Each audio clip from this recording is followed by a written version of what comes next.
I think the endowment is best understood as a response to Masonry rather than an imitation of it. His approach is more scriptural, right? More scriptural. It's more accessible, open to women. It's more community focused. It's more egalitarian. Everyone is invited to rise to become God in every, or to become like God, enter God's presence. I don't shy away at all between the parallels. I think it's a response to it, Yes. What we have in terms of the differences are far-reaching, and like I said, when you dive into the ancient stuff, they exist there. So, right, when you look at all the changes, you don't see those in those ancient texts, right? We're not changing those aspects. So, is that a clue to what is, what was more, borrowed from Masonry or the culture versus what was ancient? That's maybe a clue, right? I see no evidence that we're changing any of those things that I go through. Any of the 13 core things that I go through that are foundationally hasn't been changed at all. Mormonism with the Murph, where Latter-day Saint explores church history and the church's truth claims. Hello everyone, welcome back to my channel, Mormonism with the Murph, where Latter-day Saint explores the church's history and the church's truth claims. And I'm very excited for today's interview. In this episode, I have with me Brett McDonald, who is the host of the YouTube channel LDS Truth Claims. Brett, thank you for joining me today. Pleasure to be here. Thanks for having me. Yeah, no, I'm super excited about this. I was telling you before that I'm quite a big fan of your YouTube channel, and we'll talk a little about that in a minute. But it was an influence in me, not necessarily like is what brought me back to the church whenever I was in my faith crisis and left away. But I felt like you did a very good job in your series at highlighting sort of positive evidence or arguments in favor for the truth claims, as well as just, responding to criticisms as well. But we're going to be talking about in this episode, because he did a couple episodes on the connections between the Latter-day Saint Temple Endowment and some ancient temple rituals, things that we see in ancient cultures, early Christians, even some of the connections between like a priestly initiation ritual we see in the Old Testament or the coronation ceremony of a monarch. And we're also going to touch on the criticisms about the Temple Endowment, Masonry, the similarities, and the criticisms that Joseph just took or borrowed things from Masonry. So that's the plan for this episode. But Brett, you're not always on a whole lot of podcasts or things, so maybe for any people that don't know who you are, could you briefly tell us about your background, relationship with the church, anything about your background with scholarship, apologetics as well? Sure. I am now almost 40, I guess. I grew up in Seattle, Washington, and I think just very typically wasn't very religious from like an emotional standpoint. Although I did go to church with my parents. My grandparents were converts on one side, and on the other side it goes back even further. I was growing up in Seattle, was very multicultural and lots of different world religions represented there. And so fairly early on, 16, 17, teenage years, was first encountered, I would say, criticisms or negative things about the LDS Church, which at that point I couldn't really contextualize, and actually, frankly, didn't really try to. When I was at about the age of deciding whether or not to go on a mission is when I first started to dive heavily into the criticisms of and call it, you can call it anti-Mormon literature. There's various degrees of that, and back in my day, it was much. It wasn't as scholarly. It was kind of lighthouse ministry style literature, more missionary style. It was very surface level. It wasn't very good in my opinion, but Right. really dove into it. Now my mission, I was allowed to kind of read whatever I wanted. My mission president you're lucky. I went through kind of the normal missionary library a couple times in like first 6 months or whatever, and then my mission president was like, dude, like do whatever you want. So I had a good 2 years there where I was able to consume a massive amount of material, came back, and I decided to major in philosophy, but specifically the philosophy of religion. So I got to really dive into, again, world religions, not as much Islam, to be frank, but other world religions. And This was then after your mission? Where it was was that? after my mission, yeah, in college. So Okay. I graduated with a philosophy degree, which is largely worthless in the marketing the market, but really fun. And Yeah. through that, I worked with a professor whose name was David Paulson. He's actually passed away a couple years back. And with him, that's where I really started kind of my scholarly journey. And it was, we would write papers together. A lot of them on early Mormon thought, and then some on early Christian thought. So my kind of specialty started there. So that was a great experience for 4 or 5 years. I just worked for him as a research assistant, and we would research and publish on different topics.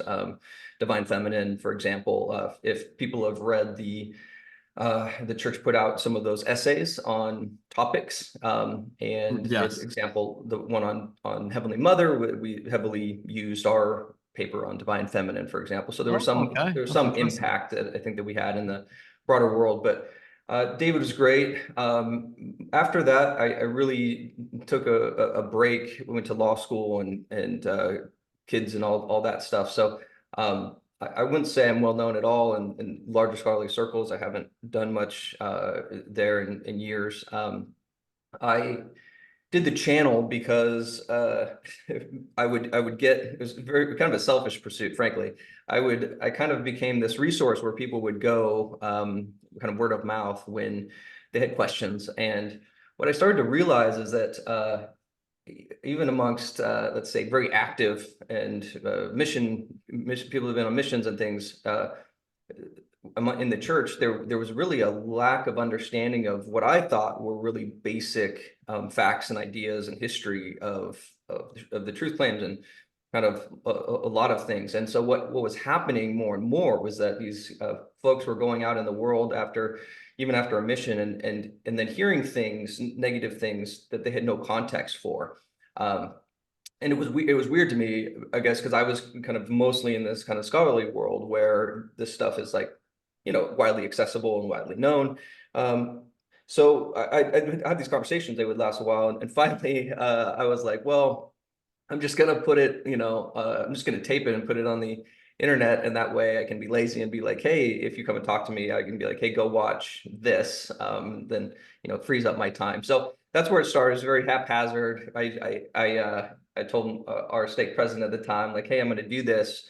But like, I don't want it correlated, I don't want it like, it's not like by the church, it's by me, Right. so don't, whatever. So that's what it is. It's fully my, my own production. But I do, list every source. And so for people that are interested, there's a PowerPoint. Well, it's a Sway, which is Microsoft's hack of PowerPoints, but there's a presentation with it, or multiple with every session, with every quote listed, so the extent that it is my own production, I do, rely quite heavily on material that's publicly available. So that was it. That was kind of the genesis of it and a little bit of my background. Awesome. And the channel, the purpose of it is the first half of the episodes roughly is sort of the positive case, and you're trying to address and outline what you see as the best evidence or arguments in favor for, the Book of Mormon or Joe Smith, the restoration. And then you also address some of the most common criticisms that you might get from, different critics or critical resources like the CS Letter or Mormon Think as well. So it seemed like you were trying to let's provide some of the best evidence, which maybe isn't addressed or discussed in some of those critical resources, and then address some of the common Yeah, criticisms. I mean, again, it's my big criticism of let's say church members that are struggling, is they frankly don't know the what they should know, the positive case, not what they should know, but they don't know the positive case. So I start there because unless you have context for this, and then all of a sudden you jump into like criticisms, it's very unhelpful. And so it's like a 37-hour course session. I mean, each session is roughly an hour. I think there's 36 or 37. And Right. up to about 29 is what I call the positive case. And Oh, coming is from a that many? legal, Wow. That many, yeah, because frankly, what happens is that you contextualize so much that that the criticisms aren't even criticism. So, for example, like if you go through lots of Book of Mormon criticisms are once you understand the nature of translation, being what we would call functional translation versus what some people might call a literal translation. Mhm. There's like bucket loads of criticisms about, why the word ado is there and why it talks about this, why idioms are out of place. Like King there's a James bunch Bible of these language. criticisms that, oh yeah, why is, 15, King James Bible, Joseph's Bible language used, right? All of those criticisms are frankly washed away when you understand that, of course, it's like that because it's a functional translation of Joseph Smith. So like, so there's, unless you have this context, then you can't deal with those, and it ends up dealing with them faster. But in terms of the case, what I do is coming from a legal background, as I say, look, everyone has their own epistemology, and I covered this very early on, and it's probably the most important thing for people to really to grasp for themselves. Yeah, so that's episode 1. People hate it because it's very philosophical, but it's so necessary to be really honest with yourself about because you talked about this in your journey, like what do you need from a rational perspective to make a decision about how to live your life, whether, for example, the truth claims of this church are true or false. What do you need Right. from a rational perspective versus what you might call a feeling perspective, right? Or intuition or spirit, whatever words you want to use. What do you need from either side, and how do they work for you personally, right? Because there are people that have one spiritual experience and that will sustain them for an entire life. I have family members that way. And it does not matter. The rational side, it's not that they ignore it, they just don't need it, right? Yeah. There are other Evidence doesn't people. matter. Yeah, there are other people that say, no, I want this proven, let's say, beyond a reasonable doubt, which is the highest standard that we have in the US legal system, right? Which is there is no reasonable doubt. There are unreasonable doubts, but there's no reasonable doubt, right? In my mind, from a rational perspective, before I can go and say, have a spiritual experience. So that to me is I spend time on it. And then I say very clearly, like the standard I'm going to, what I think is here with the evidence is a reasonable standard. That is, it is reasonable that Joseph Smith was telling the truth about finding plates, and they were translated into this being the Book of Mormon. It's a reasonable proposition. Now, when I actually put all the evidence together, and so I make this reasonable case, and I do it preposition by preposition, just like you would like in the court of law. This happened. This happened. Each session kind of is built upon a particular premise. And then you actually do the negative, which is an argument to absurdum. In other words, if it's not reasonable, if it didn't happen this way, here's what he had to do. Being very clear, like here's what he had to accomplish. And I think that ends up going from like premise A down to like QQ. So I think personally that the evidence kind of is beyond, not beyond a reasonable doubt, but like more likely than not, substantiality is another way to say it versus just reasonable. But again, to be clear, I said all we're going for is reasonableness here. If it's reasonable, people can choose. You can believe in something that's reasonable, right? That's for most people, and it depends on where they are with their epistemology. So that's Right. the major premise of the sessions. No, and I'll put the link in the description. I think it's a great resource. I think if you're going to watch it, we talked about this off air, it's one that you really have to sit down, watch it, maybe even take some notes. If you're trying to do other things, drive or do the dishes or play video games or whatever, you may not fully absorb it because it is essentially a lecture and there's a lot of reading as well, but it's there's a lot of good Very boring, information. very boring. You gotta But strap in for the if you're boringness. really interested in this though and wanting to understand in deep some of these topics and scholarship, the best faithful scholarship on a topic, it's one of the best resources for people to turn to. What do you think have been some of the best evidences that you went over in your series? You know, you covered the witnesses quite extensively, Book of Enoch. Just quickly, what were some of the main things that you sort of covered as like evidence in favor? Yeah, so I always go to the Book of Enoch when people ask me this. I think it is the clearest test of Joseph Smith that we have in the sense that, and I've never, this is one of those things where I've never even seen, I've seen it maybe some like online blogs or whatever. I've never seen a scholarly, a real good attempt at explaining it in a naturalistic way, right? Explaining how Joseph Smith could have done the Book of Enoch in a naturalistic way. And just to briefly introduce the audience, if they haven't heard of the Book of Enoch, the Book of Enoch is what we call the first few chapters in our Book of Moses. Joseph Smith said he got it while he was starting his retranslation of the Bible. He said, I got this, what he called the Book of Enoch. Now, the Book of Enoch is referenced in the current New Testament. It's one phrase. It says, as the Book of Enoch says, and it puts it in there. It was known anciently. It was known. It was thought of as part of the canon for most of the early first couple centuries of Christianity. It was lost to the world, meaning lost to the Western world. It didn't have any copies of it. So we were left with kind of people reminiscing about it, and like I said, this one phrase. Now, I go through pretty extensively when and how we found books of Enoch, and there've been a couple found. Yeah, different ancient documents. Yes, one's called Ethiopian. One of the most impressive is the Nag Hammadi one. There's other ones, right? So we found them. I think Book of Giants was one. Book of Giant, like it's the crazy one where and then I compare them, right? I just simply compared Joseph Smith's Enoch to what we found, and Nibley did this decades ago.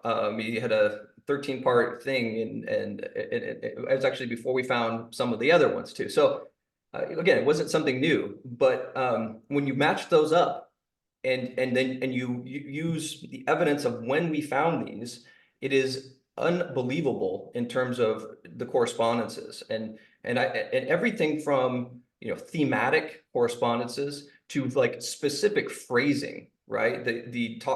Calling Enoch a child, which is never found in any of other Joseph Smith's writings, which is duplicated in these books of Enoch, to just specific phrases that are used. So down to language usage of both translations coming, echoes of time, Joseph Smith's brain versus these ones that we found in these translators, like specific language to thematic, to the themes of the book. Like that to me, again, has never been dealt with, right? And you get non-Mormon scholars that take a punt on Joseph Smith's like prophetic ability, but go, I can't believe what he did.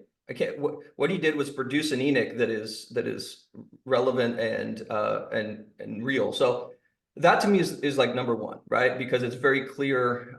There's not as much of the wishy-washiness of other stuff that you want to talk about, and all you have to do as a critic is show how he could do that naturalistically. Right. I remember I read an article by, I think, Colby Townsend, and he's probably the only critic who I've seen an article try to address the Book of Enoch. Yeah. I think the crux of his argument was he was trying to say how one Enoch. First Enoch existed. Yeah. Existed, but first of all, most of the I have seen that too. But again, first of all, it did exist. There's no way in the world that Joseph Smith had access to it, number one. Number two, most of the correspondences are not from First Enoch. So even if he did, it doesn't explain. Even if he somehow got the First Enoch, which is this mishmash, huge long thing, and like he was like, oh, I'm going to create. It doesn't matter. Most of the correspondences are not found in First Enoch. So again, you can't, that's not dealing with it, right? Because you cannot not deal with the bulk of the correspondences if you're just saying, oh, this, there was, one version of Enoch that was available in the world, not for a deeper dive in the Book of Enoch, I would recommend people to go watch your episode. Anyway, so check that out. That's always where I start. I always tell people, if you can explain that to me, we're good. Explain that to me, you win. Very good.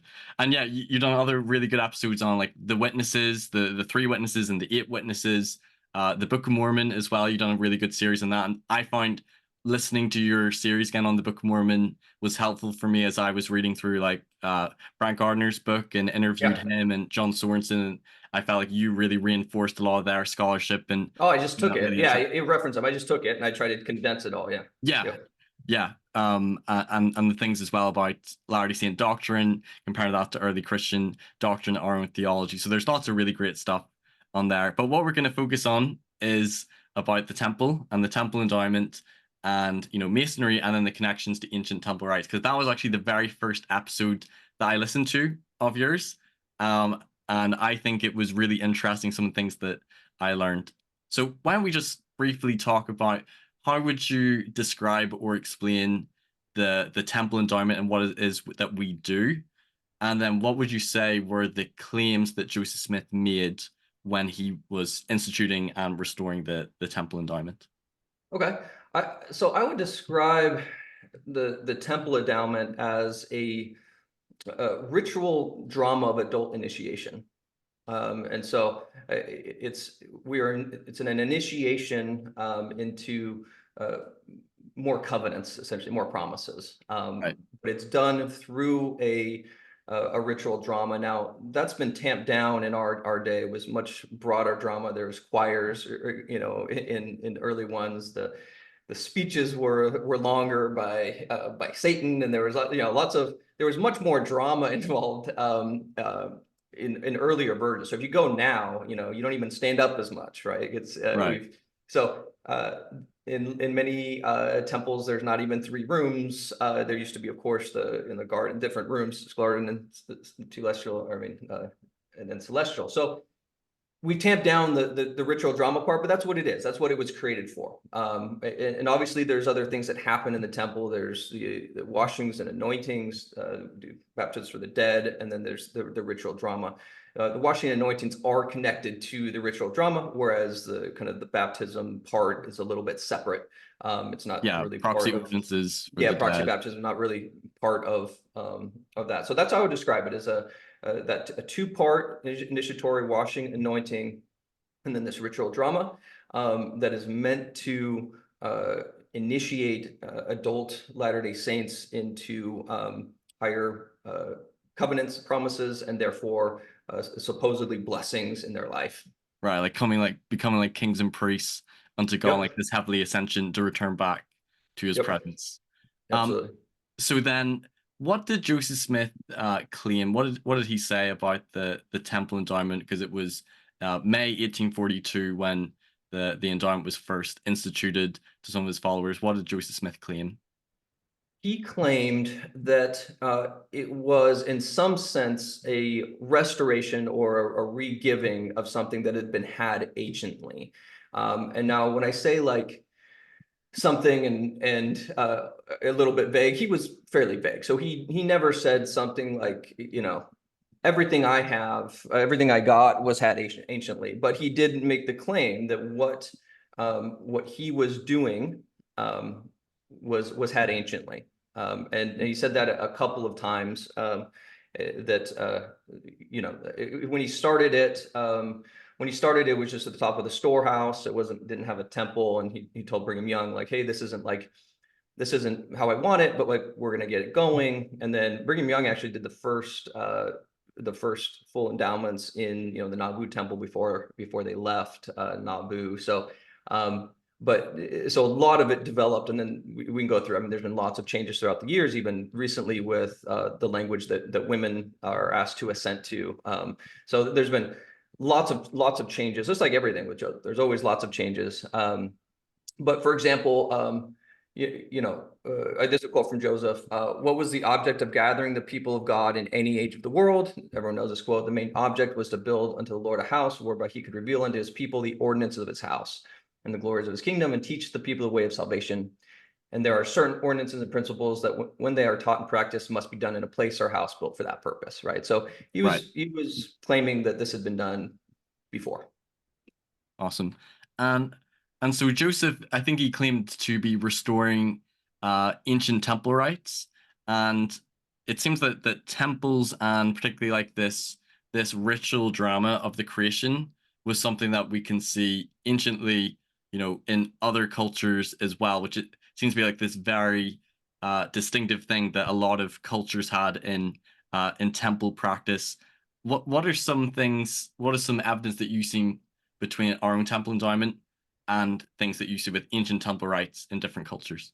Yeah, I mean, we'll have to go quick. So again, this is about like a 4-hour, a 3-hour, sessions on this. But I start at the very beginning, and like, what's the purpose for what people were building that we found, right? And going back to even to the word, the first mention of the word was by Vero, I want to say. I think I have it here. And it designates a building specifically designed for interpreting signs in the heavens, sort of an observatory where one could get one's bearings on the universe. So it was, Babel, right, is gate of God, the house of God, right? So when they were building Babel, however you want to take that story, they were building a gate to God, Right. the Tower of Babel, right? So anciently, in many different traditions, they did build specific places, temples, to have this gate of God where they could have this communication, or to observe themselves and place themselves appropriately in the universe.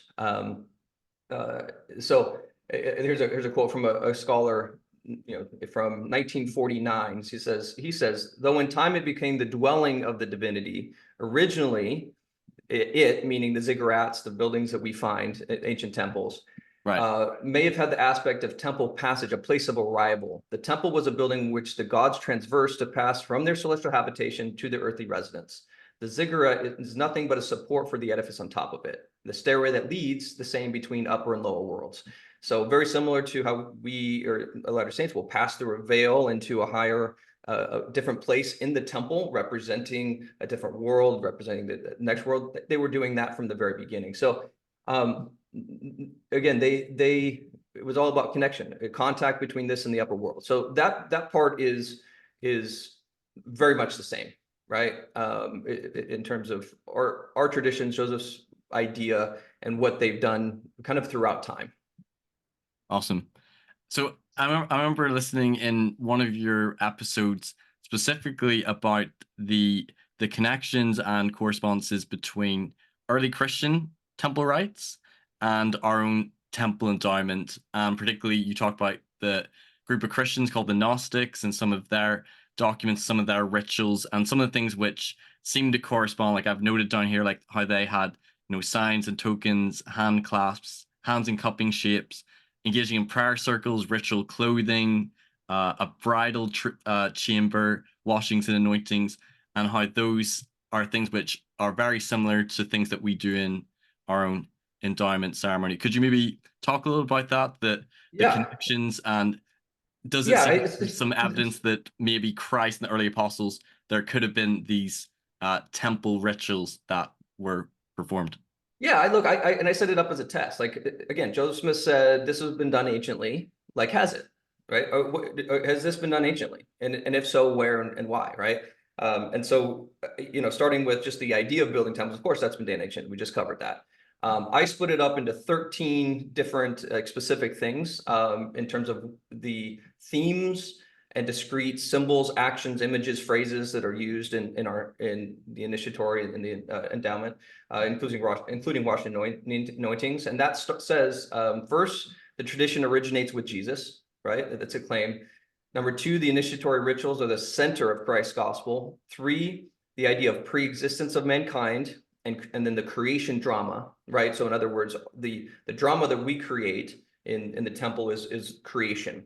And if we get into it, that's very, very different from the ritual drama of the Freemasons, for example, which is a story of kind of a morality story about murder and things like that. So it's the pre-existence of mankind and the fact that, and then creating the creation drama. Number four, vicarious baptisms for the dead, which I cover later in the episode, in the So session. early Five, Christians were practicing that as well. That was part of some of these rituals as well. 100% they're practicing vicarious baptism for the dead. Yeah, 100%. Washing, anointing with oil, ritual prayer circles, use of ritual clothing, so different clothing for the initiation. Hand clasp as a token of recognitions, and then, as you mentioned, hand and cupping shapes to receive as a sign of receiving something. Signs, sacred signs, tokens, and keywords, including knowledge of the sacred name of God being necessary for exaltation. 10, sacred marriage, completing the ordinance. 11, initiatory rituals symbolizing a heavenly ascent. 12, a veil separating from the initiate from God. And 13, the idea of a theosis, which I cover again later, which is mankind can become like God. We are ultimately the same species. We are not a created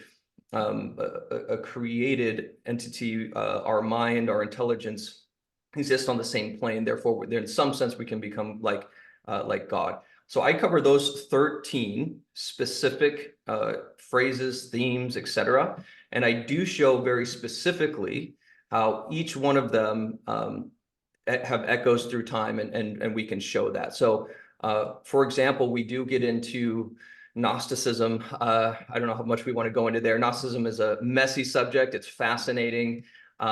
Gnosticism, I guess a good way to understand it for LDS folks are like the the guy in the ward that like thinks that the more you know, and like the more really minutia you know, like they almost get caught up in the minutia and the details intellectually.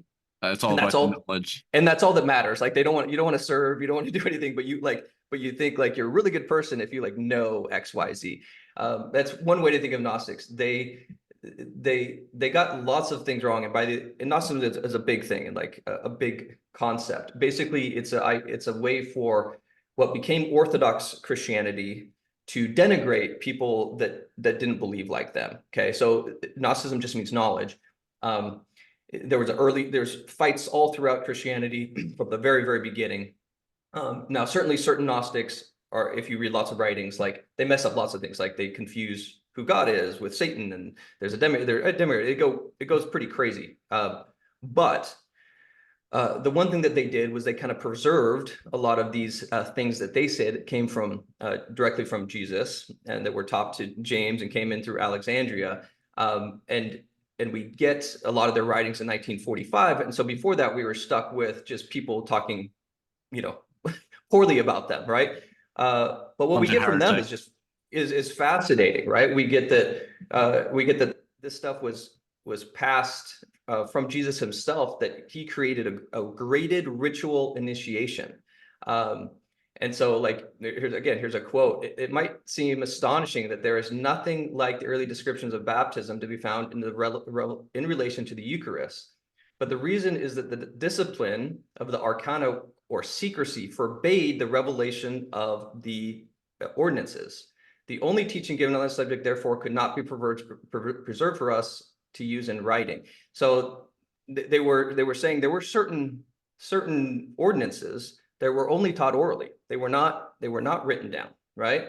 Because of the sacred nature, which we could probably relate to as Latter-day Saints about the temple.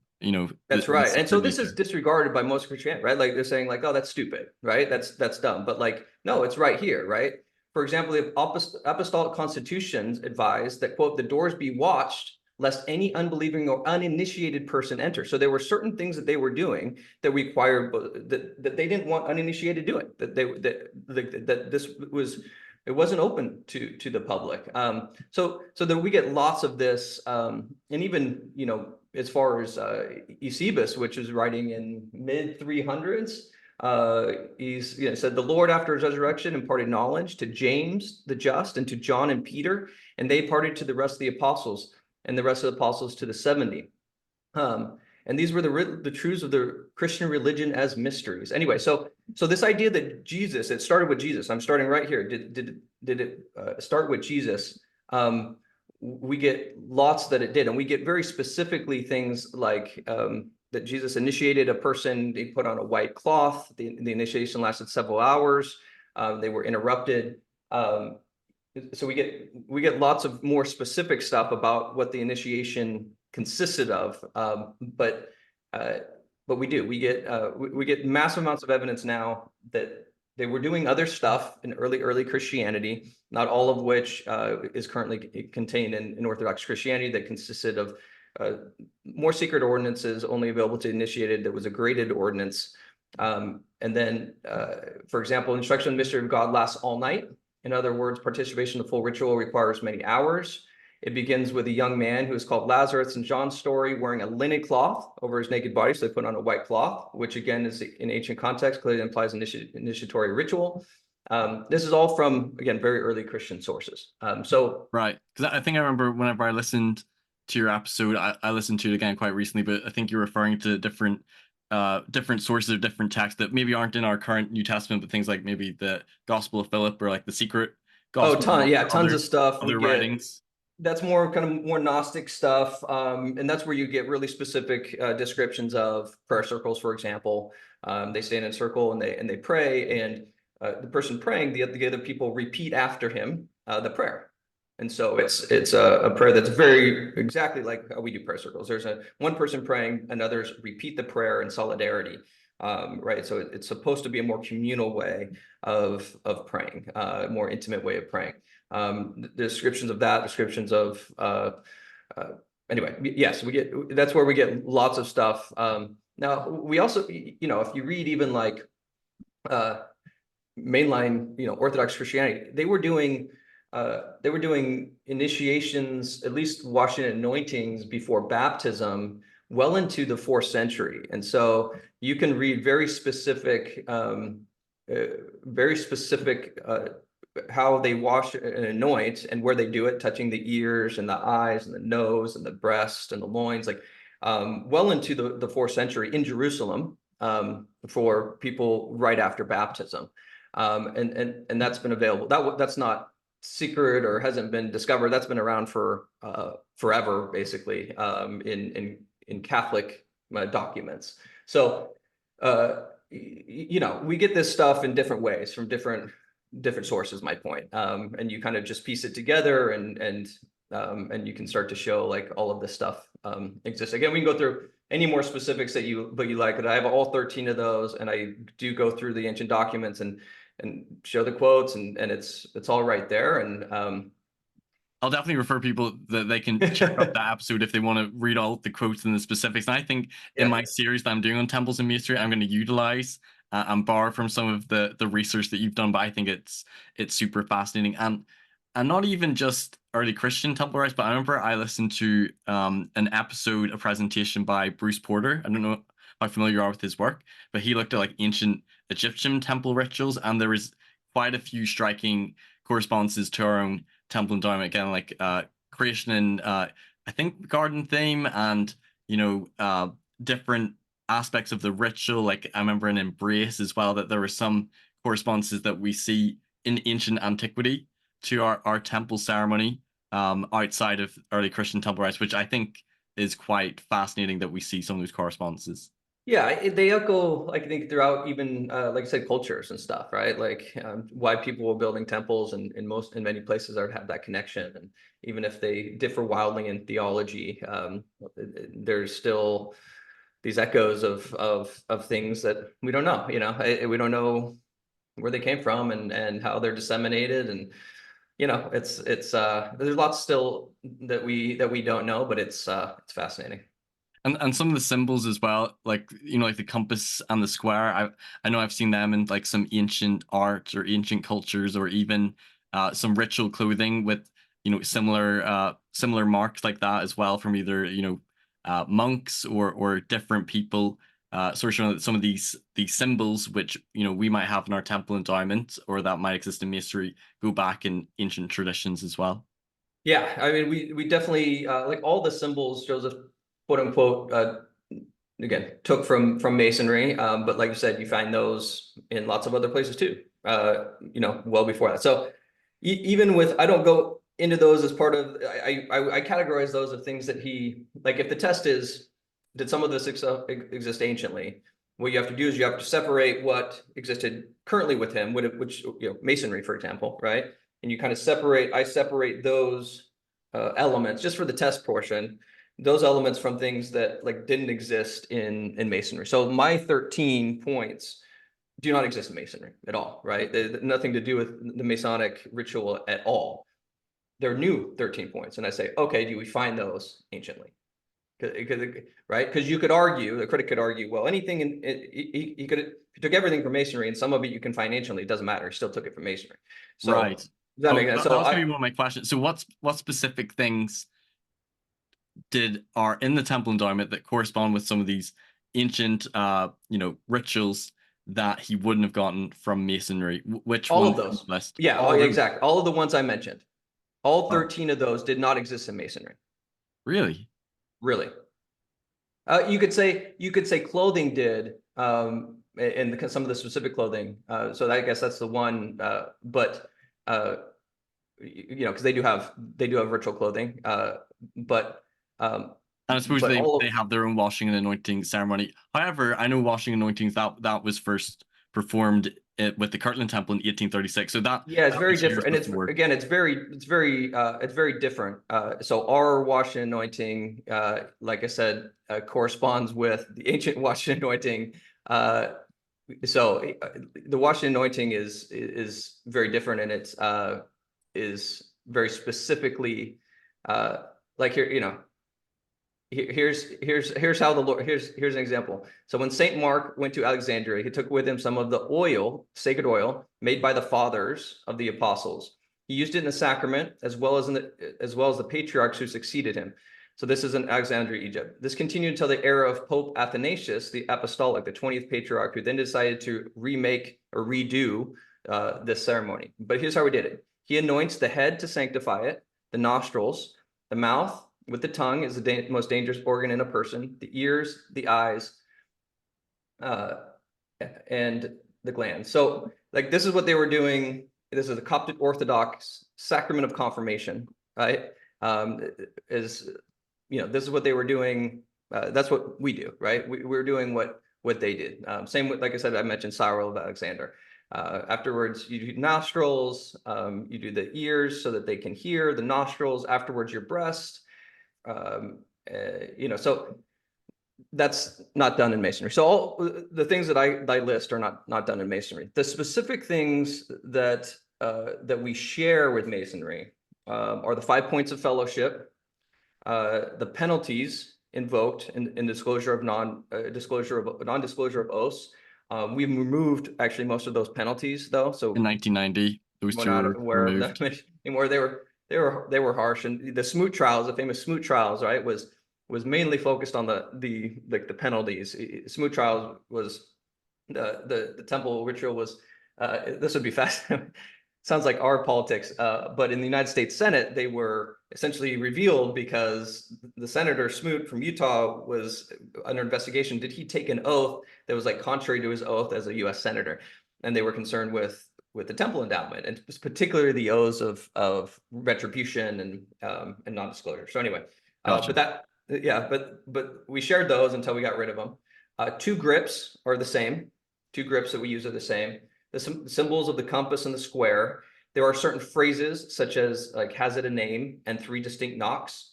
Right. In addition, one of the signs disclosed during endowment is similar, though not identical, to the Masonic sign of distress. So those are this really specific identical features. And there's obviously some thematic, cinematic or thematic similarities. So using the ritualistic aspects. Yeah, using a set script, kind of the rhythm of the language is kind of very similar. How there's kind of a rhythm of how the endowment is presented, imparting the signs and grips to the initiates, making the oaths on a Bible. What else? There's lots. I got a whole list here. There's lots of really similar stuff. Altering of ceremonial clothing during it, donning an apron. Yes. Yep. Passing of one room to another, acting out the ritual drama, of course. In the endowment, of course, it's creation. In Masonry, it's Hiram Abiff. So I think it's a Biff. I don't know how to actually pronounce his name. Initiate getting a new name. So there's lots of thematic things that are very similar as well. Right. And again, my point was always to like take out what's not similar and look at that anciently. Right, gotcha. So before we talk about Masonry, one last thing that I found quite interesting, and I think you talk about this in your series, about sort of like priestly initiation, rituals that we might see in the Old Testament, like Aaron and his priests, being washed and anointing, receiving garments, putting on royal robes to officiate in the tabernacle, and the coronation ceremony of monarchs that they go through a similar like washing, anointing, and they make different gestures and receive a new name and royal robes, and you can see like some correspondences between like the ceremonies of priests in the Old Testament or monarchs, kings and queens. And it's interesting because we go through the Temple Endowment symbolically to become kings and priests unto God. Yeah. Is there anything that you want to say on that? Anything that No, you I think trust about I these think you connections? covered it. I'm fascinated. Like you said, I think it's I think you covered. I think it's the how this stuff has echoed wherever it originated, right? How it has popped up through time to do similar things is important, right? Why did they choose that way for priests, or for priests, and then for royalty, and then and then we're doing the same thing. So I think you covered. I nothing more to add. Like I said, I do have lots of specifics there from ancient texts about how they're doing it and why, and or really specifics Yeah, if people want to dive in. there's lots of parallels. So let's talk a little about then Masonry, Yeah. and the specific criticism is that in March 1842, Joseph Smith became a Mason, advanced to Master Mason. 7 weeks later, approximately, he then introduced the Temple Endowment to different followers. And some people would say that there's a lot of similarities between a Masonic ceremony and the Temple Endowment. You sort of went through them, some of the ritualistic aspects, hand clasp signs, tokens, symbols, some of the clothing, some of the things which are said. It's undeniable the connection, the link to Masonry. And Mhm. some would say that did Joseph Smith not just borrow and plagiarize, particularly those ritualistic aspects of Masonic ceremony, mix it in with his own theology and his own doctrine. So there's some differences in the ceremony, like the content or the purpose of it. But isn't this just a repurposing / plagiarism of Masonry, a modern Uh, creation? I think what you said. I think the first part is true. It's a repurposing. The second part is absolutely not true. It's not plagiarism, right? Um, again, this goes back to the context of Joseph and how he did stuff, right? Um, he operated almost exclusively through, call it a kind of stimulus and response, right? So, and that goes for, like, frankly, all of his quote unquote revelations, Right. right? It was almost never the case that Joseph would go and sit, even his, what he says was his first experience, was he initiated it saying he's confused and goes out and prays, and he said, sees God and Jesus, whatever. So it is never the case that he's kind of sitting there and then he's like, I was sitting, like, eating my sandwich, and I got a revelation, right? It's never the case. In fact, what is the case is that he's working on something, going through something, and he gets something in a response. So again, how did we get the Book of Enoch? He's like, well, I'm going to, like, retranslate the Old Testament, obviously. So he's like working on his translation, and then he goes, oh, and I got the Book of Enoch, right? Um, And so add into that as well. I listened to I don't know if you listen to the podcast Church History Matters. I think it's a really great resource, and they did an episode on Joseph Smith's translation of the Bible and how yeah, so many of the revelations we have in the Doctrine and Covenants came through his yeah. translation of the Bible, being it Doctrine and Covenant 76 or DNC 132 or many others are influenced. That was sort of the catalyst that led to it. And even we don't go into, we won't talk about it here necessarily, but Abraham, right? Famous Abraham, and there's so much, there's a lot of concern with Abraham, the Book of Abraham. And I go through Abraham in mine, but like he obviously didn't translate like what he had, like I think most people, not all, most scholars on the LDS side are of the opinion that he wasn't, everyone agrees he doesn't know Egyptian, just like Yeah. he didn't know, just like he didn't know, Reformed Egyptian on, the plates or whatever, right? So like everyone knows he wasn't like doing a translation like how we understand it. I think most people think it was a funeral scroll and other things that then prompted like this Abrahamic text that we have, right? In other words, it's a response to this stimulus of this ancient stuff that he's got.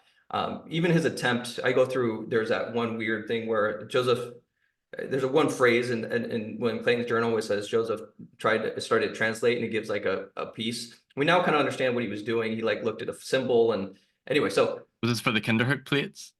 no, but it's related to Kinderhook plates. Kinderhook plates, he tried to, right? And then he didn't, he's like, no, I can't do this. It's not real. He didn't say it's not real, but he didn't do it. So Mhm.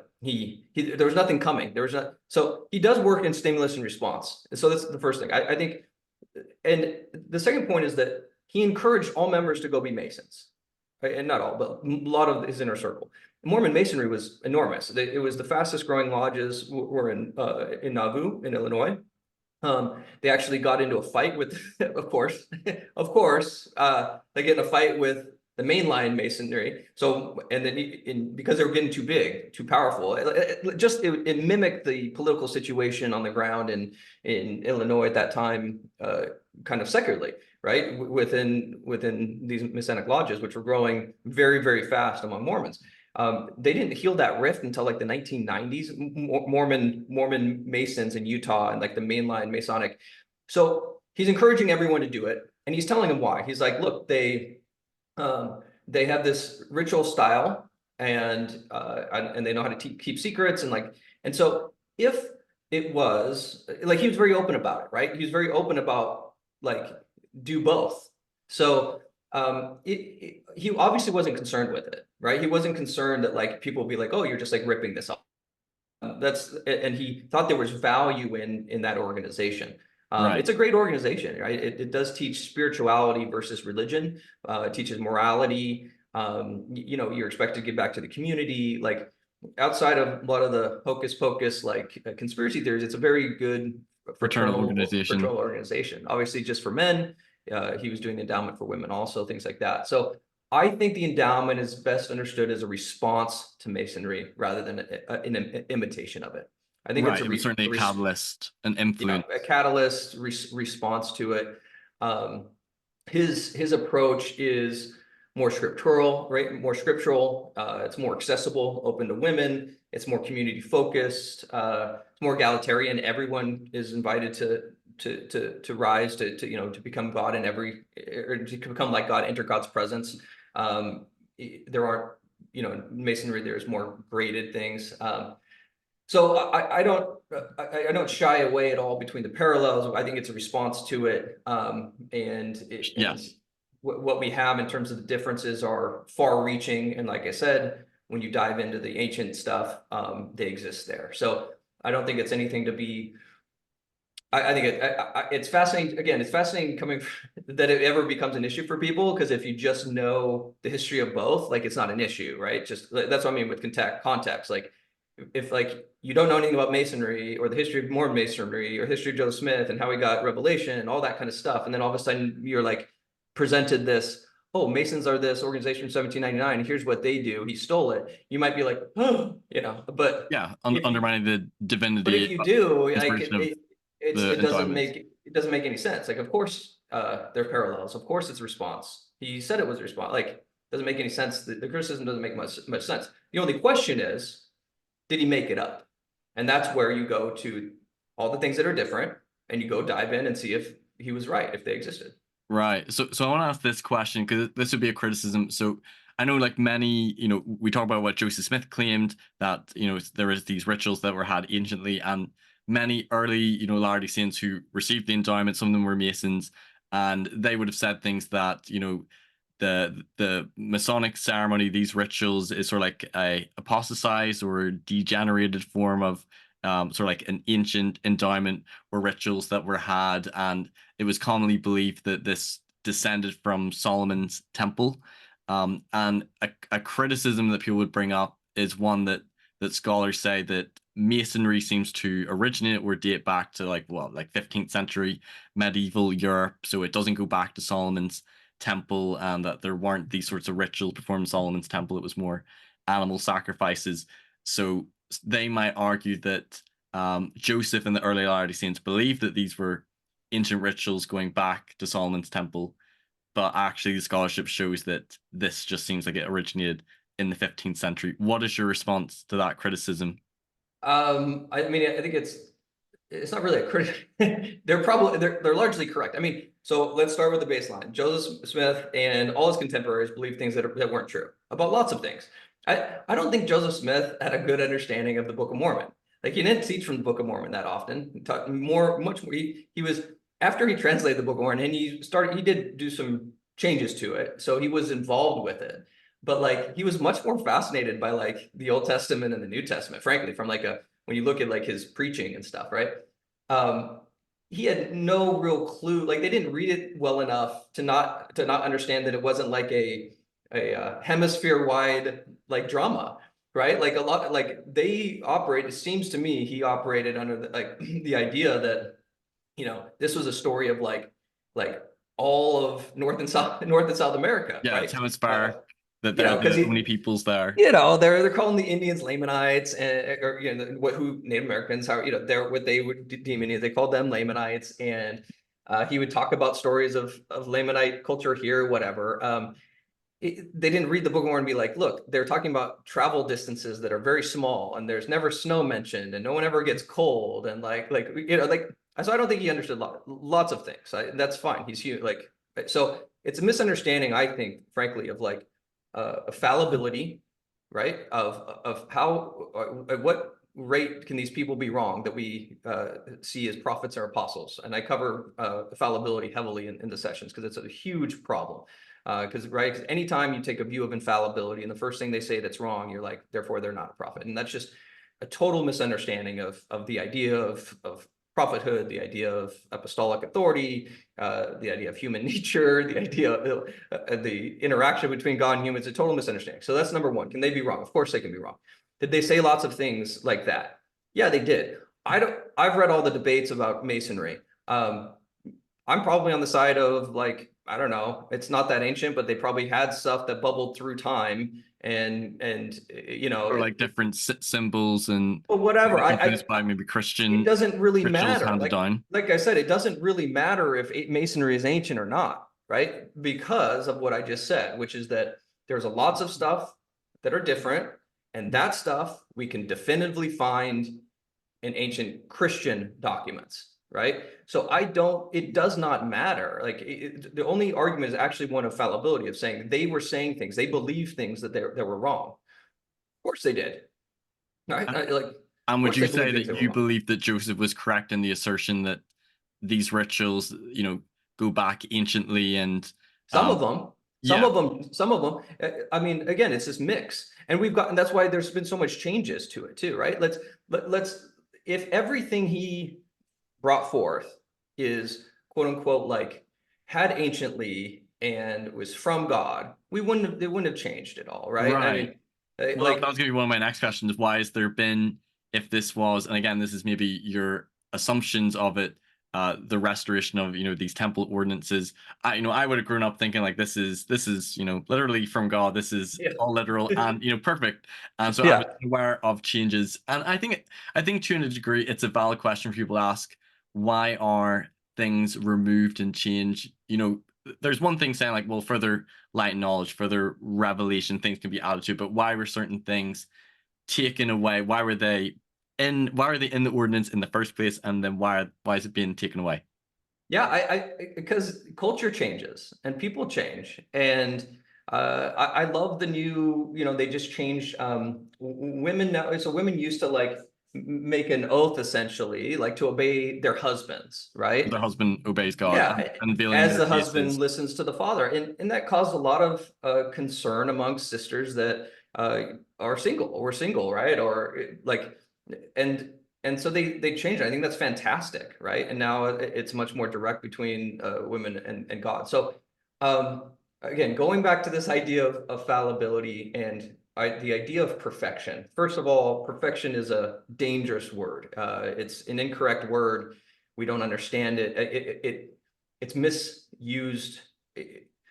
Jesus never had the word perfection in the Greek sense, right? So a lot of this, and I go through this in my lectures, but a lot of the confusion, the problems we have is that we grew up in a very Western, which means Greek logic, Greek ideas that were consummated or put in, married to Christianity around the 3rd or 4th century to make it appeal to the intellectual classes. And this is where you get things like disregarding that God had a body, right? So for most of early Christianity, there were riots in the street when they took this away, by the way, the fact that God had a physical body. That was deemed, though, too peasanty, too not smart enough. So you turn God into this idea, more spirit, that's more intellectual. That's part of this combination of Greek ideas. So the word perfect, for example, that does exist in our scriptures, was never written in a way that would have been a Greek idea of complete, not unchanging and complete, right? The Hebrew idea of truth is a pragmatic view, which is the road is true if it gets you to Jerusalem. That means it's a true road. If it gets you to where you're going, it's truth. If it doesn't, it's not. The idea of truth was getting you someplace. It wasn't you're there and it's perfect. So we have these ideas, and then, like I said, fallibility is a lot of, it's our fault as a culture. We say that prophets are fallible, can make mistakes, but we really preach infallibility, right? Or you can go to church, it's follow the prophet, you know, and we do not do a good enough job with our youth, with ourselves, talking about fallibility, talking about how prophets and apostles and people in authority make mistakes, both moral, so they make their own personal mistakes in their life, and theological. They make mistakes about the nature of God, right? They do. And so when you understand, and when you understand that, and then you understand the nature of the project you're in, of God, you know, of soul building being the purpose of life, not absolute correctness, not God coming down saying, here's what to believe, here's what I believe, but soul building through community and through your own life experiences. Change is inevitable, and it will change for the negative based on culture. Like, we brought in racism, right? Joseph Smith wasn't very racist that we could tell, right? He wanted to pay for the release of slaves. He ran on that platform. By all accounts, he, you know, gave Black people priesthood. But what happens? A culture brings in people with racist ideas. We're in the height of eugenics, right? Very racist academia, which is our people are reading too. And that's when we first start hearing about the ban, is when, you know, a Black brother in winter quarters starts marrying a bunch of white women. And all of a sudden people are like, whoa, you know, and that's the first time we start hearing about the ban. So we bring in some racist things, it changes, and it takes us a while to evolve and become better people and kind of excise that from our culture, and great. So of course it changes, because it changes as culture changes, people change, and that's great. Again, to me, that's the process, right? The process is change, both individually, culturally, and to a certain extent theologically, right? That's the point. It's not getting something static. The Book of Mormon wasn't static. Joseph would have kept changing it till he died. There's been changes made since, right? Nothing's static. And this is just one more thing that is not static. Kind of reminds me a little bit whenever I did an episode on changes to Joe Smith's revelations, and how to make sense of his understanding that that Joseph didn't have this view of the revelations as fixed, unchangeable, inerrant, infallible, that he could refine them, open to further light, and felt free to correct and edit and take things away. So he obviously didn't see it as perfect or unchangeable. I can understand that can be really hard to Larry. Things was really hard for me whenever I first learned that, because I viewed scriptures like, this is literally God speaking, that this cannot be changed. And I think it's very similar to the Temple Endowment, is recognized that things can change. There's been change made to the washing anointing, or the length of garments, or things taken away from the Temple Endowment. And even last I went to the temple, I thought they did really good changes about explaining more about the covenants that you're going to make. The symbolism is more centered on Jesus Christ. There's things added about the pre-existence, and I think that's really great as well.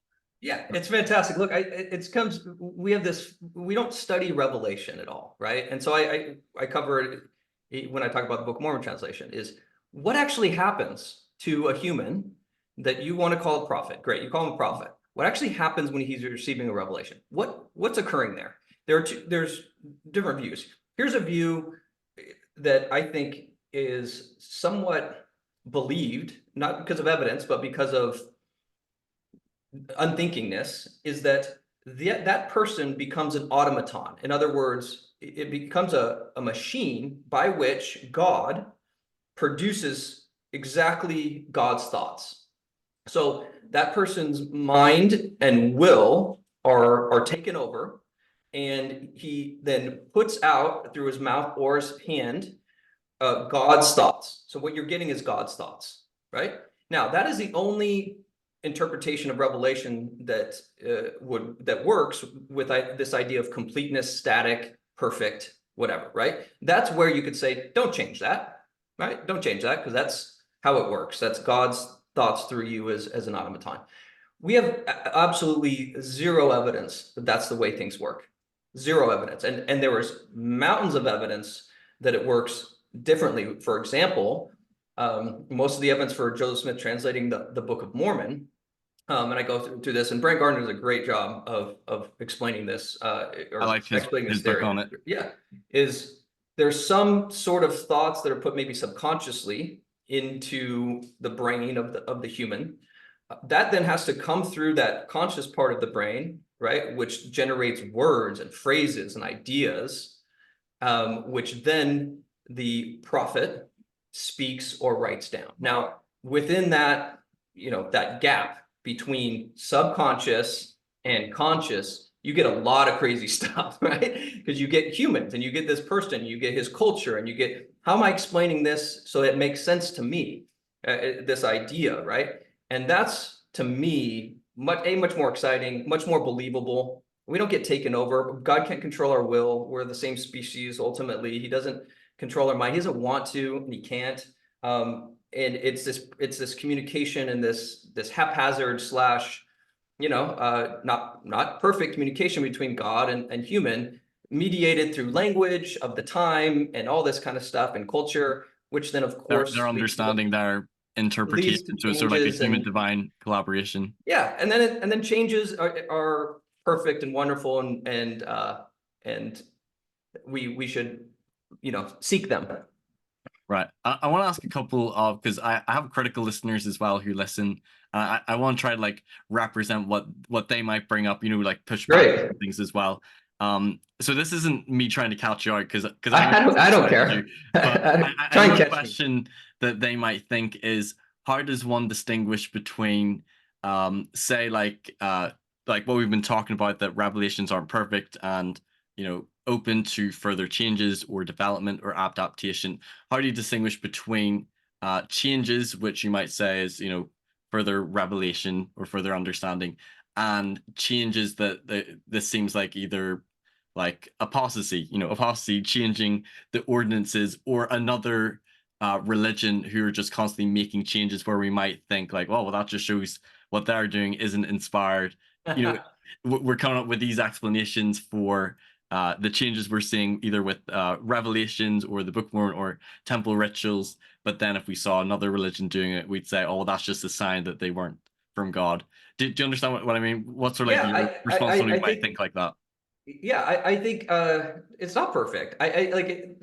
That's what I'm saying. Like, that's where it goes back to your epistemology, right? Like, if there's enough for you rationally, and then maybe spiritually to believe in LDS truth claims, it doesn't solve your life, right? Then you live your life according to your connection with God and mediating with the religion. I mean, so I don't think there's a good answer to that at all. I like it, but again, it doesn't go back to it doesn't touch these fundamental truth claim evidences, right? And that's where the rationality should play a part, right? Like, if there was no reasonable evidence for this and you're changing everything, then you're changing everything, right? So it's there's no way to mediate that, right? There are people right now that disagree with the church's stance on homosexuality, right? And they think that it could be very much the same as the blacks and the priesthood issue. Right. That's valid. That's valid. And if you have that view, you have two choices. You can stomp your feet, write a blog post about how you're leaving and everyone's homophobic or whatever, or you could stay, change the world that you have control over, right? Teach people to love one another, love everyone that you can, and essentially influence your circle, and then perhaps, right, as time goes on, attitudes change and things change in that regard. That could happen too, just like it happened. So it doesn't make your life easier, right, to believe in the church or whatever, right? It doesn't make every decision easier because you can just take this word and be like, this is perfect, it's God's word. It doesn't do that, right? It doesn't do that. So that's a false view, I think, of this religion. This religion is about forcing you to love people that you normally wouldn't love, right? You have to serve people. You go to church, you serve people you would never serve if you weren't going. You have to forgive people that screw up, right? People in authority that screw up. And so you have to learn how to forgive a bishop that messes up, a stake president that messes up, a prophet that messes up, right? People that are in authority, you have to forgive. So it teaches you to forgive, it teaches you to to serve and love. And then it does provide some beautiful ideas. And these beautiful ideas that Joseph gave us, frankly, are not close to being changed. And that's things like the nature of humans, right? The nature of humans being the same species as God, which impacts everything down the line. The problem of evil, which I cover, which is the biggest problem for people believing in religion, right? That impacts it enormously, but it does impact these ideas of revelation and what is possible in terms of getting the mind of God to humans. It changes that, right? When you understand that humans are not created. So I don't think there's a way to do that, a way to say, oh, this change is good or this one's bad. But who cares? Like it's not what the project is about, frankly. I feel like I hear from you as well, is because you see some evidence, maybe some antiquity to some of these rituals being maybe more open or flexible to perhaps shifting one's assumptions or views about the ability or fallibility of ordinances or revelations. Yeah, even the ancient stuff, it doesn't mean the ancient stuff is right. You can change the ancient stuff too, right? Right. What the ancient stuff shows is that Joseph Smith was right. They had it anciently. That's what it shows. He was right. So it's a proof of his prophetic gift, right? They had ancient. Doesn't mean it's right. A lot of stuff they have anciently, it might be wrong. So, but if you look at the stuff that hasn't been changed, it's all the stuff that's ancient, frankly. The stuff that has, when we're talking specifically about temple rituals, right? The stuff that has been changed, we don't find echoes. That's interesting too. That's interesting too, right? When you look at all the changes, you don't see those in those ancient texts, right? We're not changing those aspects. So, is that a clue to what what was more, borrowed from Masonry or the culture versus what was ancient? That's maybe a clue, right? I see no evidence that we're changing any of those things that I go through. Any of the 13 core things that I go through that are found anciently hasn't been changed at all. Right. I want to ask a couple of final questions on this. So one question is, so we've talked about some of these connections or correspondences to ancient temple rites. What if a critic were to say that, okay, there's maybe some interesting parallels, but why not say that Joseph could have gotten, the washings and anointings per se, he could have got that from the Old Testament and reading Exodus. Not the Old Testament, but he could have dug up Cyril not the Old Testament specifically, but yeah, he could have found Cyril of Jerusalem. Anyway, go ahead. Sure, but there's even some allusions to it with Aaron and his priests, being washed and anointed and receiving garments. Or they were to say that, he could have got that from the Old Testament, and then he took the Masonic ceremony and then combined that with his own scriptural production, the doctrinal innovations from like the Book of Moses and Book of Abraham, put that together. And why not say that this just seems like a modern creation? Like he could have restored this just from his environment and these to ancient rituals. You have to go through, to be fair though, you'd have to go through each of my 13 points, right?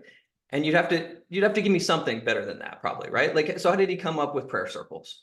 Where is that? Like how did he do that? And in the specific way where it says in the ancient documents where they stood in a circle, they clasped hands, and then they repeated the words. Like, so in other words, like a lot of it exists in the Bible. It's very hand wavy. My point is to get away from the hand waviness of criticisms of going like, oh, like if you stay superficial and you go, oh, Masonry had a lot of stuff, and then he created a lot of stuff, and he got lucky. Like you have to be very hand wavy. When you get specific, and you say, and that's part of when I put it in but it's just these are just one premise of 45. That's why it should be understood in a broader context of the evidence too, right? Put it in the context of Enoch. Put it in like when you start stacking these up is where I think you start to get to unreasonable. It's unreasonable to believe that someone could could make it up and be right that often. That's unreasonable to me. I don't see evidence of that anywhere. So for something to be reasonable, it has to have like happened before naturalistically, right? So again, what you'd have to do, just very specifically, just walk through each of my 13, read the ancient evidence, show me where it existed in his time. Okay, so if it didn't, say it didn't, and then say chalk it up to luck. Okay, chalk it up to luck. How many times do you get to chalk it up to luck before you're being unreasonable? Like who's irrational at that point? Frankly, like I not to be like rude about it, but like I'd get a little frustrated with people, wanting rationality, wanting evidence, but then over multiple cases going, I don't know, but I don't know, but luck. I don't know, but luck. I don't know, but luck. That shows a level of irrationality to me. Right. And I think the point that you're making that I take from that is, Joseph, he's claiming that there are some things that he's restoring which are ancient, and you're saying that some of those things in your 13 points, specifically like prayer circles, for example, that's not something that Joseph would have gotten from his environment, from the Bible or from Masonry. So even though there are some things which came in and were influenced by Masonry that made its way into the endowment ceremony, there are certain things which we can't explain from the influence or borrowing from Masonry, but seem to exist in some ancient rituals. A naturalistic explanation. So how did he get this from his surroundings? Naturally. Right. Yeah. So I think there's two main apologetics, and I think I know which your camp is. There's some who take more of the view or perspective, and maybe it's a mix of both, that some might view it as, well, yeah, Joseph did borrow and he repurposed Masonry, and there's a difference between the presentation of the endowment, the ritual aspect, and the endowment itself, the doctrine and the covenants, and that this is him just repurposing from his environment. And yeah, it doesn't maybe go back anciently to Solomon's temple, but that's fine. That's how revelation works. And then there's some who might hold more the view that Masonry was a catalyst, it was an influence, but it's him restoring actually ancient temple rites, and Masonry was just an influence, or a combination of the two. Combination. I would be in the combination. I'd be in the combination camp. Yeah, I think it wasn't simply because he did borrow a ton from it, right? There's lots of thematic things that are the same. So I think and he didn't, and then this is my take on it, right? This is what he says, revelatory. This is my take on it, and it existed anciently. So I think it's again, going back to this idea of revelation, is he an automaton, right? Or is he a human? And I think to me, it's very clearly both. And like I said, the test is very clear. Take the parts that didn't exist in Masonry that he changed, that he said, this is the right way to do it. Did those exist anciently? Right? It's a very clear test. He either made that up, right, or he had help. And even with all the, anyway, and then you just stack it up one after the other. And like I said, something that I would really like to see critics really address is specifically the things which we've talked about and which faithful scholars say that seem to correspond with ancient temple rituals in our own temple endowment, because it's very much it's case closed when you hear from critics that Joseph Smith was a Freemason. 7 weeks later we have the temple endowment. Look at all these undeniable similarities between the two. Therefore, and it makes sense if you didn't have all that other context, it's a logical conclusion to think, oh, okay, he just plagiarized from it with his own doctrinal views and innovations, and that made the temple endowment. But then learning about these correlations and correspondences to ancient temple rituals, that definitely muddies and complicates that conclusion, coming to that interpretation. It does. You have to get specific with people. I just think you have to get specific. If you leave it superficial, there's lots of room for intellectual wiggle room, right? But you have to get specific. You have to go one by one, and you just read it with them, right? Read what Joseph, here's a modern thing, here's from temple. All right, here's what we find in this document that was found here in 1945 or whatever. Okay, that's pretty similar, right? That's okay. How did that happen? Right. And you just go one by one and keep going and keep going and keep going. I mean, And it's not, to me, the genius of it. It's not even these specific things. It's when you get in these broader concepts of theosis, for example. All right, the temple is all about theosis at the end of the day. It's about bringing you into the presence of God and becoming like God, right? And that's this core doctrine of Joseph Smith.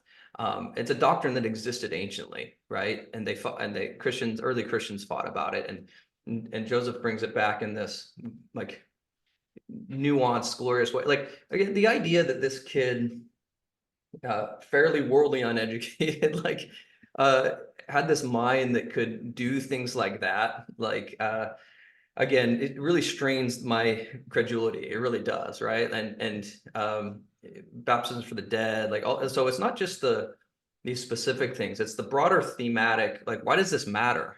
This matters because ultimately you're the same species of God, and you can become like him in a really significant way. He's inviting you into his life in a significant way and teaching you how to become a being like he is. That's a grand and enormously impactful thing that's woven into this idea of temples, right? And what are we being initiated? It's put in there, and it does exist anciently. I think it's an ancient doctrine that's so you see how intricate this all is, right? He's both making it up on the fly and then imprinting it with these doctrines that are like wonderfully complex and beautiful and also exist anciently. Like okay, I like fine. Is it reasonable to? Is there reasonable doubt? I mean, maybe. Again, this goes back to our ideas of standard of proof or whatever, right? It's probably, there's doubt, there's reasonable doubt. Yeah, he was a Mason, and a lot of things are the same. But when you get down to it, is it is it probable that he could have done this on his own? I think it's very unlikely, and someone would have to make a really good argument for that I have never seen. Right. So then, how do you account for these things which appear to be ancient, which seems to correlate with and be similar to some ancient rituals which didn't exist in Masonry, is what you're saying? It's an understandable interpretation for someone to say, I think he just got this from his environment and his milieu. But then you can complicate that by saying, well, how do you then make sense of this? And perhaps having more of a view of revelation that this is a human divine collaboration and work, and that yes, he would have been utilizing things in his environment, things from Masonry, but there's also an ancient or divine element to it as well. Yeah. Yep. So last question I want to ask you is, and this is kind of one which is more like personal, for people who have gone through the Temple Endowment, and I can relate, because the first time I went through, I was like, what the frig is this? Yeah. My temple prep was pretty, it was pretty much just like, you're gonna watch a film, there's robes, it's, you learn about the Garden of Eden, and that was basically it. And whenever I went through it, I was like, what on earth? I'm in this cult. I still felt like the temple, but I definitely walked away being like, what on earth like was this? And now I feel like with more research into this, I feel like I understand it a bit more. It's like, oh, okay, like we're washed and anointed. Look at these connections to ancient temple rituals. It's like we're symbolically being like kings and priests unto God, and this is what they would have done in their rituals. But there's some people who might go through it and just feel like it's weird or creepy, or they felt disturbed and didn't have a positive spiritual experience. I guess we want to honor those people who have that experience. Any advice or counsel you give to them who might feel that way, whether or not they've left or they're still in the church, but they feel like they don't want to go back to the temple? Any advice? No, I don't think it.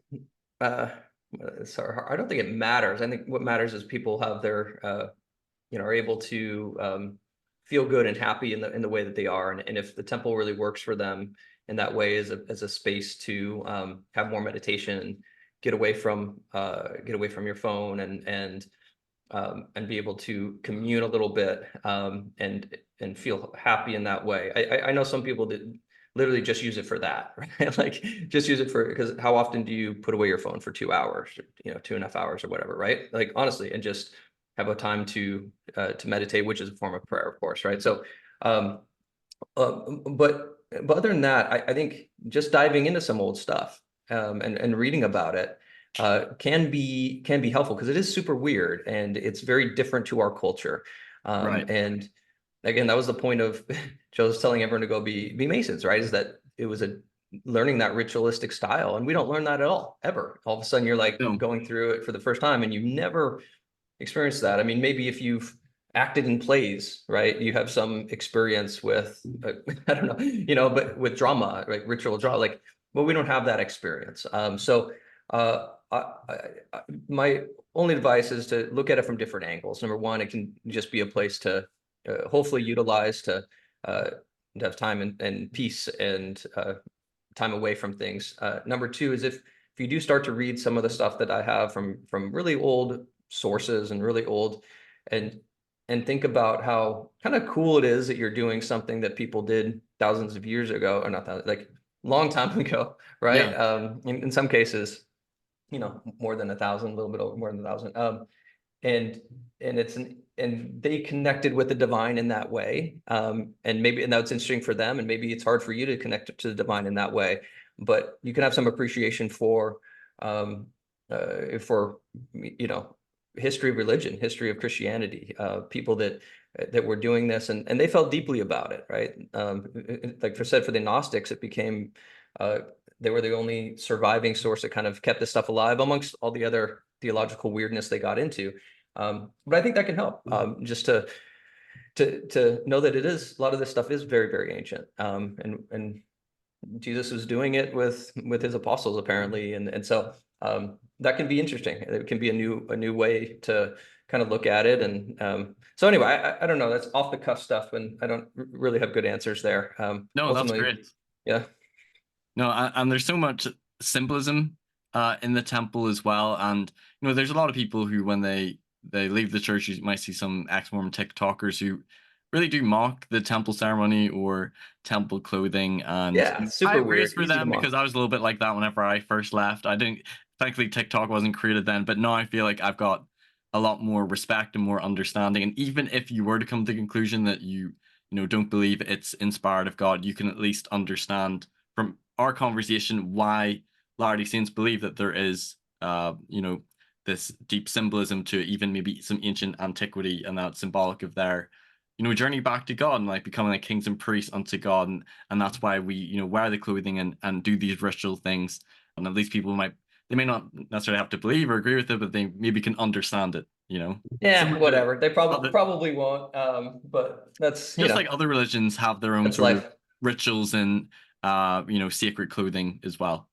Yeah, I mean, I guess nowadays, unfortunately, it's becoming easier and more culturally acceptable to mock Jews, for example, and it's very sad, right? I mean, the culture is shifting kind of as we speak on that, but typically in our culture, we haven't the smart people, the intelligent people haven't mocked Jews for ritual clothing and things like that, right? And they're an ancient culture that has tried to preserve things anciently that look weird to us modern, but are supposed to bring them to mind their spirituality, right? So I think it's pretty similar to that. We don't mock Muslims for hopefully not laying out rugs, prayer rugs and praying 5 times a day, and so everyone's got their own rituals and beliefs. I think we don't fight back much. We're generally we're easy targets, so I think we're good to make fun of. I mean, Book of Mormon's still playing on Broadway last time I went, so whatever. If we can bring some levity to people's lives through our weirdness, then we're bringing some joy Bring some in. joy to the world. That's right. So last question I want to ask you, just in finishing up, is you're someone who is fully aware of a lot of the criticisms and challenges that critics would bring up, some of the maybe somewhat troubling things in church history, and you have come through with faith on the other side. You see evidence in favor. What has helped you to stay in this church and maintain your testimony? And what resources generally would you recommend to people who are either in a faith crisis or have doubts or feel like they don't know if they can believe in the truth claims of the church? Well, watch 37 hours of my sessions, and then email me or call me afterwards with any questions. Like I said, I'm happy to dialogue with people, and I do on a fairly regular basis. But I put everything out in the world there that I think people should know and really think about. I came from a place, epistemology, where I needed a lot of rationality. I did need to have a certain burden of proof gained before, I don't know, I could feel good about myself or something. Not where I could feel intellectually justified, I guess is a good way to say it. Right. Not feel stupid for for believing things or whatever. And it's there. Frankly, it's there. And so once I found that honestly, doesn't mean it's foolproof or anything. Like I said, there's lots of messiness to infallibility, and doesn't mean things are perfect. I still have this view of the church as being useful in the sense that it's filled with really, people that you don't want to be around, that you're forced to serve. And so I have that. So again, it doesn't take away life, but that, and then just frankly, living it and finding a measure of joy and family life and things like that, right? Which ultimately, if you don't have some joy in how you're living, you tend to lose your intellectualism matters a little bit less if you're not actually enjoying life, right? Like I think people would rather enjoy or be happy than um, than feel intellectually justified. So I would say make sure you're having some joy in what you're doing, and there's lots of room for people to live a little bit differently and not live the cultural aspects. We talked a lot about the changes, and I think much of the church is cultural still. And that's okay. It works for a lot of people, and it doesn't work for a lot of people, and that's okay. I would say, I always say, like there's a lot of things culturally, even to how you dress and like how you speak. Like there's a lot of things culturally, what you enjoy to do, like whether you like potlucks or not. Like there's a lot of things culturally that are not that don't have to be a part of it if it doesn't bring you, a measure of joy, right? But there are some really, really beautiful parts, like we talked about theologically, about how to deal with the problem of evil in your life, which everyone encounters, and that the ideas and the doctrine can be really powerful too. So that's what I would say is dive deep into the stuff that I've presented. Ask me any questions. It's there or not, for you from an intellectual basis. If you need more than that, so be it, right? That's okay. But if it works for you, and then there's some measure of, like I said, the joy, then live your life, right? And don't worry so much about it. You can kind of move on with it after you get a basis. I do find people weird that are continually kind of back and forth, right? I would say dive deep, like be really honest with yourself about your epistemology, what you need. Dive deep into it. I've provided 37. There's obviously tons more. I read all the books that I put. Like dive deep, do it. Yeah, I was gonna say, because I feel like when you take a topic, you'll always say like this is a book or a really good resource, an article that we're basing it on, and you're trying to provide the best faithful scholarship that has been done on a topic. If it's the Witnesses, read Richard Lloyd Anderson's book, or Yeah, I put for them the all Book of there. So Mormon. do your work, right? And then live. Do your work and then live, but don't constantly. I think people it's a worse life to be constantly back and forth and spending a day like, mentally frazzled about what I'm going to do and believe or whatever, right? Like that's a hard way to live. So dive deep, do your work, be honest about it, use all the resources you can. There's now plenty with your channel and my stuff, and like there's more and more accessible. And then ultimately, live and be really happy. And one very last question: will there be any future episodes to LDS Truth Claims, or is it done and dusted? Will you ever go back to do more? Will there be any future topics, any necessary things? Be it church finances or things with like biblical scholarship. Do you ever see yourself doing any other The episodes? only thing I've thought about, but I have people close to me that definitely do not want me to do this, is because I probably will come off even more unorthodox. But the only thing I thought about doing is kind of a history of the world and how it meshes with theological history, if that's a good way to. So, uh, natural history of the world, like how humans evolved or didn't evolve or whatever, and theological history. So Adam and Eve type, church mythology. What are some ways to understand this and put it Right. into context? Things like, and then moving through to like birth of Jesus. The we don't have to get into here, but like the Son of God narrative, born of a virgin narrative, mythology, and how does that fit into That's the only thing is that I've thought about is kind of more of a broader scope of kind of world history and how it messes with theology. But in terms of kind of modern stuff, likely no, because there's nothing new in theology. Theology takes like thousands of years to develop, and everything you're talking about is just basically fallibility, right? Everything basically that comes up can be subsumed into a topic I've already covered. And it's just a different argument or a different version of the same argument, right? Be it church finances or change in theory or change in doctrine on homosexuality or whatever. It's just a subset. So it doesn't make sense to do it because it'd just be like, hey, I would redo the session on fallibility and put in these topics versus, no one's going to go to the moon or whatever topics, that I use for that. And that's how I view things. Basically, everything new is just a version of a argument I've already made. Right. I'm sorry, I'm curious. I said that was the last question, but was the LDS Truth Claims series, was this done at your local ward? Was this a stake thing?